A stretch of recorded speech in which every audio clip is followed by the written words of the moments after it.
ताबदा तुजुंगनिंगाई ओइबा थौदोक अमदंग ngarang numidang Imphal West District ki Lamphel Police Station na kwanba sangai pro kabui khulda hek pokchaba machanupa na mama thangna yanduna hatkre thaudo sigi matangda press na phangba paw amugi matungina thaudo si ngarang numidang pung 8 kontra rom tabada thokibane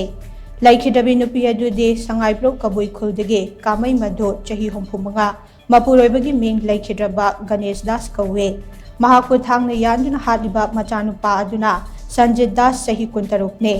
लैखिदबी कामई मदुगी हक्चांग अदुगी Coke अमसुंग गक्संगी सरुपता थांगने यानबगी दाकफम कया लेरमे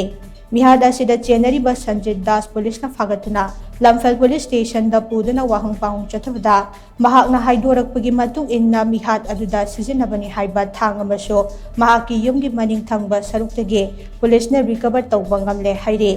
थौदो असिगी पाव हेक फंगबगा लमफेल police station के ओसिना लुचिंगबा team अमगा mobile forensic team अमगा मफम अदुदा लाक्तुना यंगसिनखे तोंगदा लैखिद्रबिगी हक्चांग अदु postmortem गी दमक RIMS की मिरल संगदा थमख्रे हाइदे थौदो असिगी मतांगदा युमथंगनबदा लैबा मियोइसिंगना फंगदोरकपगी मतुंग इन्ना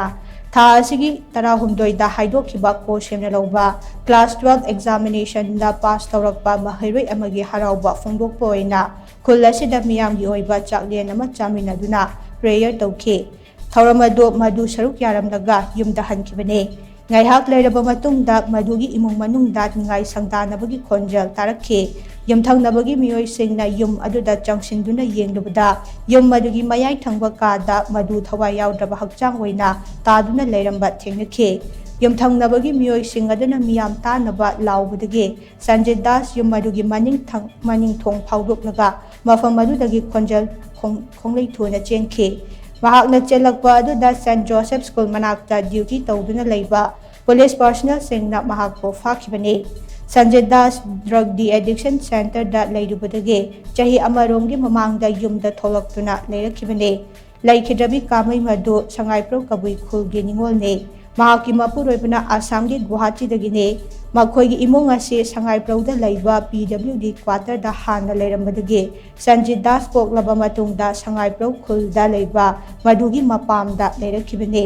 मधुगी मपुरोइबा गणेश दास कुमजा 2022 दा लैखिद्रबा मतुंग मधु अमसुंग संजय खक्तमक युमसिदा लेरखिबने हाइरे